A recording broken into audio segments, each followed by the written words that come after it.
Hola, buenas noches, técnicos y técnicas de emergencias sanitarias.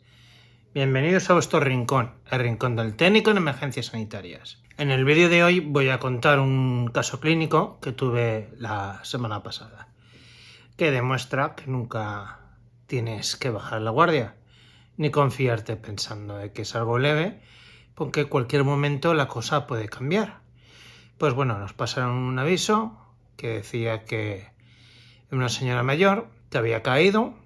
Nos pasó un aviso de una señora de unos 50 años, operada hacía unos días de una operación abdominal, que al parecer había tenido un síncope y ponía que sangraba, pero no especificaba por dónde. Pensamos que sangraría por la herida quirúrgica. Pues nada, nos fuimos a la población del domicilio, llegamos al domicilio y nos estaba esperando el hijo de la señora de la puerta y nos comenta que su madre, que hacía 2 días que la habían operado, se había mareado, se había caído al suelo, había perdido la consciencia, pero poco tiempo, unos segundos, que enseguida se había recuperado. Y que al caer se había dado un golpe en la cabeza y era por donde había sangrado mucho.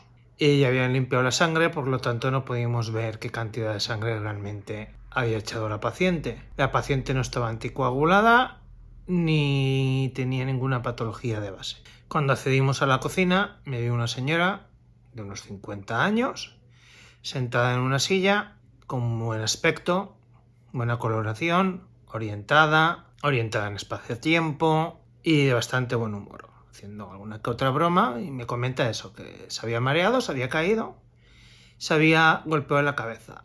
Primer detalle de alarma.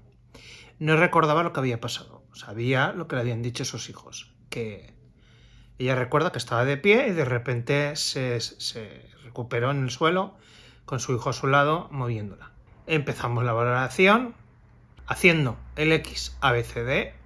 La herida en este momento no sangraba ya, había sido sangrado, pero tenía una brecha en el occipital derecho de unos 7 centímetros de largo por 3 de ancho, o sea, tenía un buen tajo. Fuimos a tomar las constantes. Mi compañero se puso a rellenar el parte, haciendo la anamnesis, si tenía náuseas, si tenía vista borrosa, si tenía mareos y tal, y las patologías que tenía, que no tenía ninguna, como ya he comentado antes, y yo me puse con las constantes vitales. Me puse a ponerle el pulsi para ver cómo saturaba a 94, 95.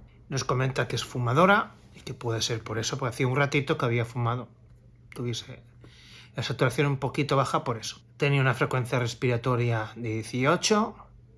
Seguimos con la circulación. Tenía una frecuencia cardíaca de 75. Buena perfusión. Ambos pulsos simétricos. Hay un detalle que hay que recordar. No tenemos costumbre, cuando tomamos el pulso, de medir en las dos manos. Y eso da mucha información para ver si hay una arritmia o no. El hecho de que el paciente no conozca que no tiene una arritmia no significa que no la vaya a tener. Y así se puede detectar una arritmia, viendo que los pulsos no son simétricos, además de que son signos de inestabilidad hemodinámica. Y aunque sea un TC, el hecho de que hubiese un pulso diferente nos podía indicar que algo no va bien y darnos una pista de por qué se ha sincopado. Pues nada, le tomamos la tensión arterial, tenía 13,8, buena tensión, le tomé también la glucemia, tenía 130, le miré las pupilas, eran normales, isocóricas, reactivas. Procedimos a la limpieza de la herida con compresas estériles y agua de irrigación estéril. Aquí tenemos agua de irrigación estéril y suero fisiológico. En muchos casos me gusta más utilizar el agua estéril porque tenemos más cantidades, una botella de 1 litro, y es más difícil que te la acabes. Y botellitas de suero de 100, pues puedes gastar varias. Y para limpiar me gusta más el agua que el suero. El suero me gusta para después. Para, como si dijese, es una segunda limpieza antes de desinfectar. Porque no hay que olvidar que lo que nosotros hacemos no es curar heridas. Nosotros no curamos. Nosotros limpiamos y desinfectamos.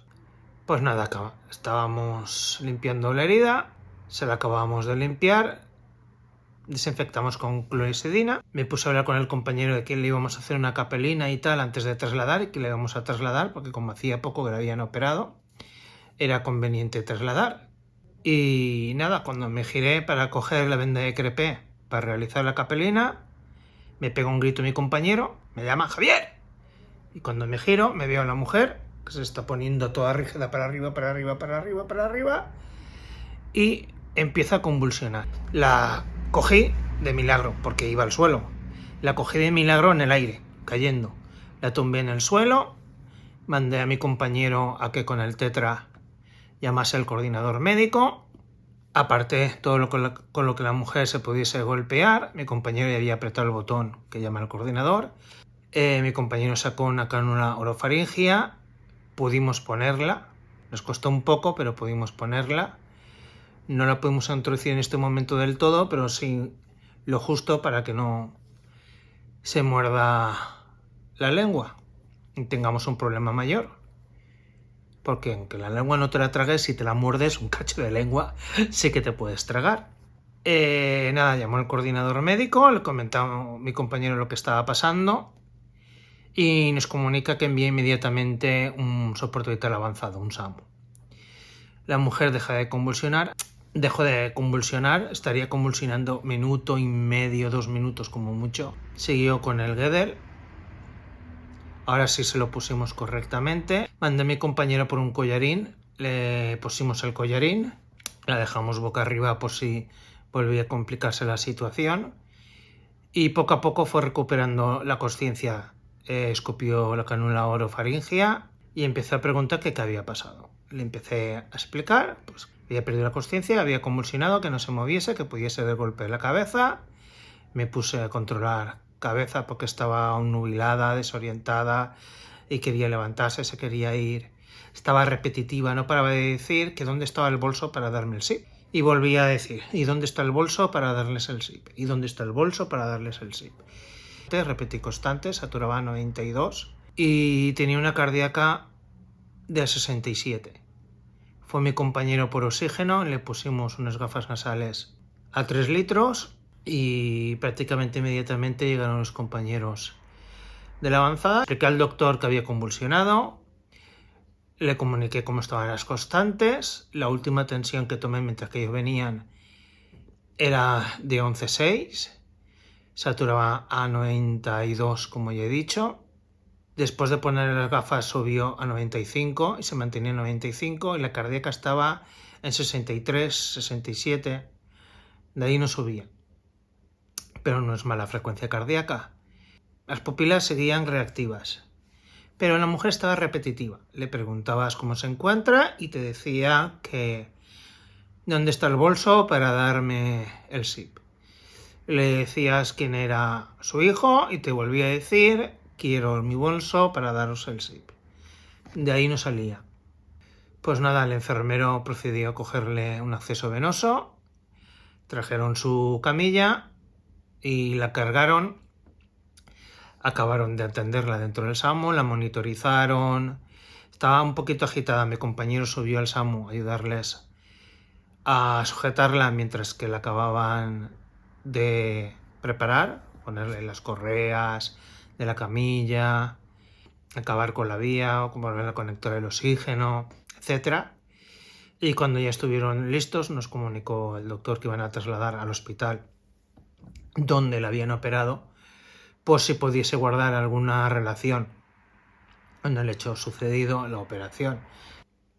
Está claro que ha convulsionado por un TC, pero bueno, por si acaso preferiría trasladar a ese hospital. Y nada, los compañeros realizaron el traslado y casualidad, anteayer vi ese médico, le pregunté cómo llegó la señora y me dijo que muy bien, que quedó ingresada y que valoraron si podía haber algún hematoma subdural. Si os gusta el vídeo, darle like y suscribiros, que me ayudaríais mucho. Y como siempre digo, nos vemos cuando suenan las sirenas. Muy buenas noches.